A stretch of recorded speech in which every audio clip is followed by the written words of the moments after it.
तो hello guys, कैसे हो आप सभी लोग। आपका स्वागत है मेरे न्यू वीडियो में। तो गाइस आज की वीडियो होने वाली है एक शमशान घाट के ऊपर, जो कि मेरे दोस्त ने नहीं मेरे दोस्त के दोस्त ने मुझे बताई थी। तो ये स्टोरी थी इन दोस्तों की, रोहित, दीपक और सूरज, जो कि गांव में गए थे अपनी छुट्टियां मनाने के लिए। तो वैसे उन दोस्तों ने गांव में आकर प्लान बनाया कि भाई जरा गांव एक्सप्लोर करके आते हैं कि पता नहीं कोई खजाना मिल जाए कहाँ पे। फिर उनका प्लान ये बनता है कि वो शाम को 5 बजे के आसपास जाएंगे भाई गांव एक्सप्लोर करने के लिए। तब वो शाम को 5 जैसे ही बजते हैं वैसे ही वो निकल पड़ते हैं गांव घूमने के लिए।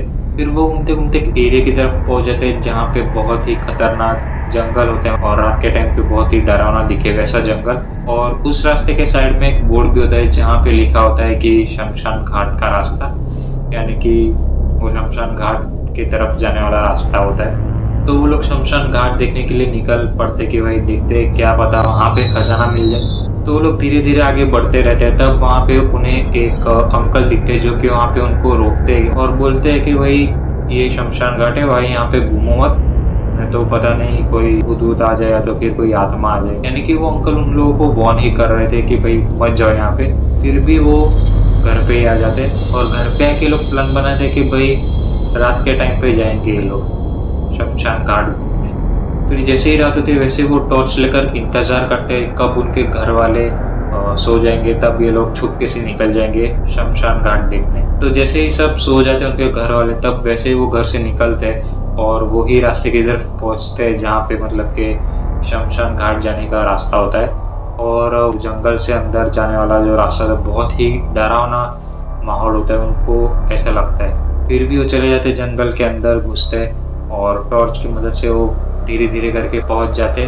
और उनको ऐसा भी फील हो रहा था कि भाई यहाँ पे ज़रा अलग सी फीलिंग आ रही है, यानी कि कोई आसपास उनके साथ और कोई है, मतलब लोग और साथ में कोई आ रहे हैं, उनको ऐसा लग रहा होता है।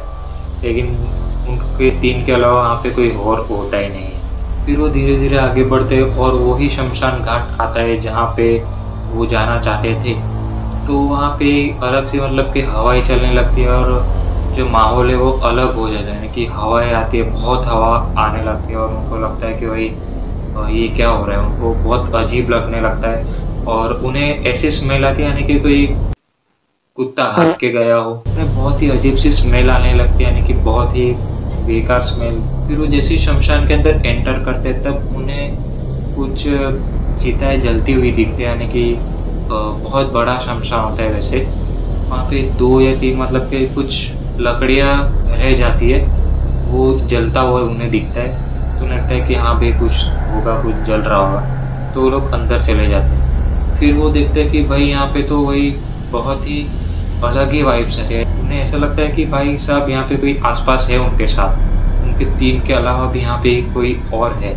और हालांकि उनके 3 के अलावा यहाँ पे कोई होता ही नहीं। फिर वो तीनों आगे बढ़ते हैं और देखते हैं कि क्या चिता जल रही है और कैसा है शमशान अंदर से।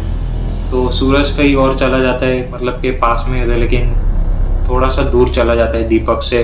और रोहित भी अपना अलग रास्ता देख के कहीं और चेक करने जाता है शमशान की खजाना मिल जाए। फिर दीपक आगे चेक करने जाता है कि भाई कैसे चिता जलती है और कितना जल चुका है। वैसा पता नहीं कुछ तो चेक करने जाता है चिता के पास।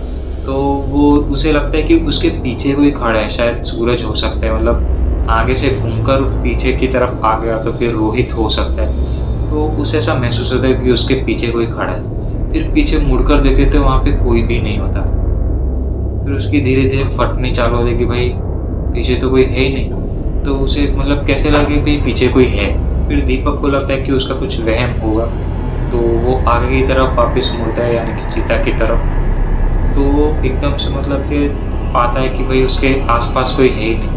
रोहित और सूरज मतलब कि बिल्कुल भी दिखाई नहीं दे रहे थे, मतलब कि चीता की वजह से वो जो आग होती है उसकी वजह से आसपास की जो चीज़ें थी वो उसको दिख पा रही थी। लेकिन सूरज और रोहित आसपास ही उसके थे, लेकिन भी वो आसपास दिखाई ही नहीं दे रहे थे। तो उसे लगता है शायद बाहर चले गए होंगे शमशान घाट के। तो वो शमशान घाट के बाहर चेक करने जाता है। तो जैसे ही वो शमशान घाट के गेट की तरफ पहुंचता है तो वहाँ पे थोड़ा सा दूर साइड में दिखता है कि वहाँ पे कुछ चेयर्स रखी हुई है, यानी कि जो गार्डन है तो फिर पार्क में जैसे चेयर्स रखी हुई थी वैसे ही चेयर्स वहाँ पे वो देखता है। और वहाँ पे देखता है कि वहाँ पे 2 से 4 लोग बैठे हुए।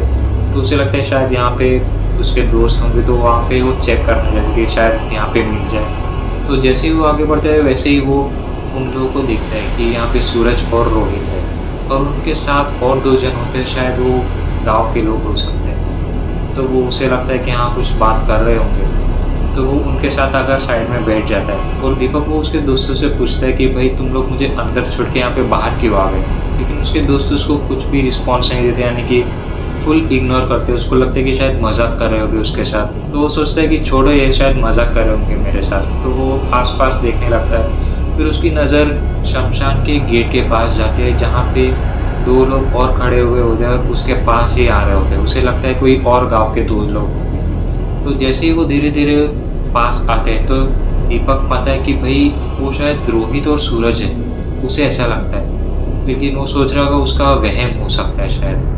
तो जैसे वो धीरे धीरे और आगे आते हैं तो एकदम खड़े होकर देखने लगता है कि ये सूरज और रोहित तो नहीं।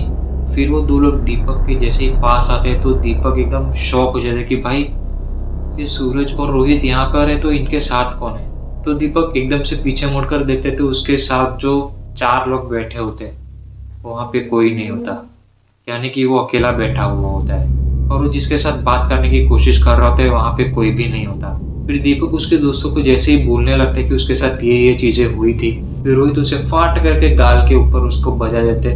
फिर दीपक एकदम होश में आता है और उसको लगता है कि भाई वो सोकर अभी उठा है, और वो देखते हैं कि भाई वो तो शमशान घाट के अंदर ही है, मतलब एक चीता के पास बैठा हुआ है। फिर दीपक जो एकदम से जोर से चिल्लाने लगता है क्योंकि उसका जो पैर था वो आधा जल चुका था। फिर रोहित कैसे बाल्टी में पानी लेकर आता है और उसके पैर के ऊपर पानी डालता है। फिर दीपक बहुत तड़पने लगता है क्योंकि उसका पैर जल चुका था, और तभी सूरज उसको ये पूछता है कि भाई तूने अपना पैर चीता के अंदर क्यों डाला। फिर दीपक उसे बताता है कि उसने जानबूझकर नहीं डाला, उसको पता ही नहीं कि उसने उसका पैर जो है वो चीता के अंदर डाला था। फिर उसके साथ जो जो चीज़ें हुई थी वो उसके दोस्तों को बताने लगता है, बट वो रियलिटी में नहीं हुई थी, शायद वो किसी के वश में आ गया हो। फिर रोहित के सर पर पीछे से कोई खींच के स्टील की बाल्टी मारता है, और वो बाल्टी मारने वाला और कोई नहीं, जो शुरुआत में जो आदमी था जो उनको वार्न कर रहा था कि भाई यहाँ पे शमशान घाट के पास मत आओ, वही आदमी होता है। फिर वो आदमी उन तीनों दोस्तों को ये कहता है कि भाई अभी मैं तुम लोगों को यहाँ से जाने नहीं दूंगा, क्योंकि तुम लोगों ने यहाँ पे बहुत बड़ी भूल कर दी, क्योंकि मैं तुम लोगों को पहले ही कहा था कि यहाँ पे आना मत। फिर भी वो तीनों दोस्त आ गए थे शमशान घाट के अंदर। फिर रोहित के पास एक बाल्टी होती है स्टील की, जो कि उसने पानी लेकर दीपक के पैर पर डाली थी। वही बाल्टी वो उस आदमी के मुंह पर मारता है और वो आदमी उधर ही गिर जाता है, और वो तीनों दोस्त जैसे तैसे करके वो शमशान घाट के बाहर निकल जाते हैं। फिर वो तीनों दोस्त जैसे तैसे करके जंगल के अंदर से बाहर निकलने की कोशिश कर रहे होते, यानी कि गाँव के अंदर जाने की कोशिश कर रहे होते। उनको लगता है कि भाई ये जंगल खत्म क्यों नहीं हो रहा।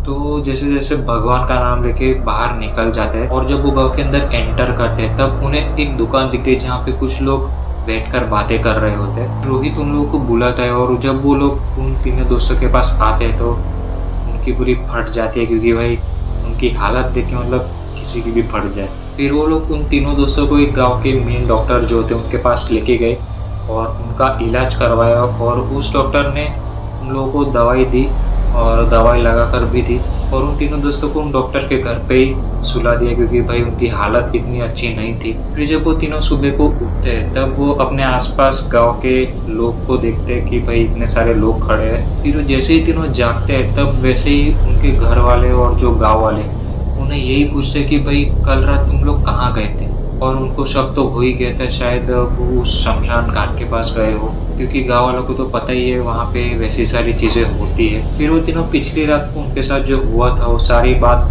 सबको बताते हैं कि क्या क्या चीज़ें हुई थी उनके साथ, और कैसे रोहित ने उस आदमी के मुंह पर बाल्टी मारी थी, और उस रोहित की वजह से ही आज वो लोग बच पाए थे। और जैसे तैसे करके उन लोगों ने जंगल का रास्ता क्रॉस किया और गाँव के अंदर एंटर किए। फिर जब रोहित उन सबको उस आदमी के बारे में बताता है तो उनमें से एक बूढ़े अंकल होते हैं, वो उन्हें ये बताते कि भाई वो आदमी जो है वो बहुत ही खतरनाक तांत्रिक है, और पहले भी उस तांत्रिक ने कुछ बच्चों की मतलब कि बलि चढ़ा दी थी। यानी कि उन तीनों दोस्तों की तरह एक बहुत ही पहले के टाइम पे 2-3 दोस्त जो थे उस शमशान के पास चले गए थे रात के टाइम पे। तो उसके बाद से वो आए ही नहीं कभी। तो ये बात थी, उन बूढ़े अंकल ने इन तीनों दोस्तों को ये बात बताई थी। फिर सब गाँव वाले उस बूढ़े अंकल की बात सुनकर मतलब ये बातचीत करना शुरू कर देते कि भाई अब ये जो तीनों बच्चे वो अभी बच नहीं पाएंगे, शायद वो तांत्रिक जो है उन 3 लोगों को भी लेके जाएगा। फिर उन बूढ़े अंकल ने ऐसा कहा कि एक और तांत्रिक है जो इन तीनों बच्चों की जान बचा सकते हैं, लेकिन वो तांत्रिक दूसरे गांव में रहते हैं और उनको इस गांव में बुलाना पड़ेगा और उनको उस गांव से इस गांव में आने के लिए 6 से 7 घंटे लग सकते हैं। फिर तभी गांव के कुछ लोग उन तांत्रिक को बुलाने के लिए निकल पड़ते हैं। फिर जब वो तांत्रिक गांव में आते हैं तब उन्हें शक होने लगता है कि कुछ ना कुछ तो इस गांव में बुरा होने वाला है। और उन तांत्रिक के साथ कुछ उनके 3-4 जूनियर्स भी होते साथ में उनकी हेल्प करने के लिए। और वो तांत्रिक उनके जूनियर्स को कहते कि पहले सबसे बड़ा एक गोला बनाओ, यानी कि बहुत बड़ा एक गोला बनाते हैं पहले वो, और उस बड़े गोले में और 3 छोटे गोले बनाए जाते हैं जो कि उन तीनों दोस्तों के लिए ही बनाए जाते हैं, यानी कि बैठाने के लिए उनको वहाँ पे।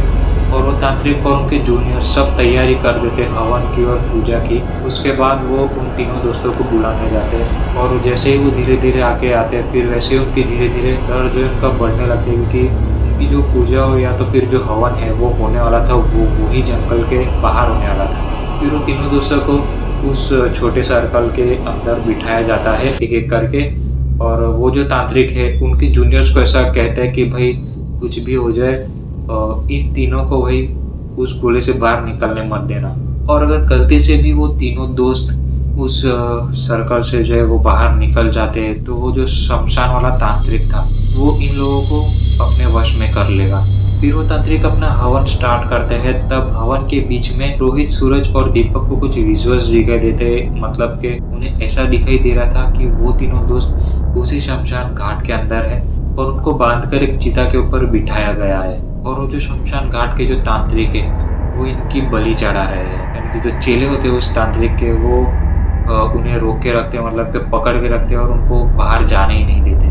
फिर 30 से 40 मिनट का हवन चलने के बाद वो पूजा जो है वो बंद होती है और सब शांत हो जाता है। और वो जो तांत्रिक थे वो उन तीनों दोस्तों को एक धागा बांध के देते हैं उनके हाथ पर और उन्हें ये भी कहते हैं कि 1 साल तक उन्हें हनुमान चालीसा का पाठ करना ही होगा। तो गाइस ये स्टोरी यहाँ पर ही ख़त्म होती है। तो आपको स्टोरी कैसी लगी है कमेंट सेक्शन में ज़रूर बताना और ये वीडियो को लाइक और चैनल को सब्सक्राइब ज़रूर कर देना गाइस। तो चलो गाइस मिलते हैं अगले वीडियो में, तब तक के लिए बाय बाय।